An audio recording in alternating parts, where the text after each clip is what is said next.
ক্যাবিনেটে আজকে যে বিষয়টা এসছিল বয়সসীমা, ছুটি, তারপরে হচ্ছে যে মাইগ্রেন্ট ওয়ার্কারদের পাঠানো আনা এগুলোর ক্ষেত্রে কিছু অনিয়ম দুর্নীতি হয়, সেইগুলোতে ম্যাজিস্ট্রেটদেরকে একটা ক্ষমতা দেয়া হয়েছিল ব্যবস্থা গ্রহণ করার।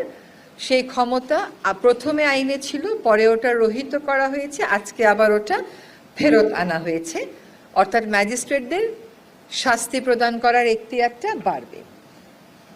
আরেকটা খবর একটু শেয়ার করা জরুরি, সেটা হচ্ছে সরকার আরও 4টি নতুন কমিশন গঠনের কাজ শুরু করেছে এবং এই কাজ প্রায় চূড়ান্ত পর্যায়ে চলে গেছে।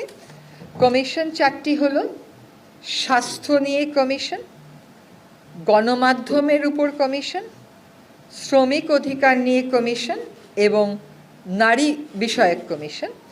স্বাস্থ্য বিষয়ে যিনি সভাপতি হবেন উনি হচ্ছেন ডক্টর AK আজাদ খান, জাতীয় অধ্যাপক, আপনারা সকলেই চেনেন। গণমাধ্যমে থাকবেন জনাব কামাল আহমেদ, তাকেও আপনারা চেনেন, তিনি নিয়মিত কলাম লেখক। শ্রমিক অধিকারে থাকবেন সৈয়দ সুলতানুদ্দিন আহমেদ, উনি বাংলাদেশ ইনস্টিটিউট অফ লেবার স্টাডিজের নির্বাহী পরিচালক।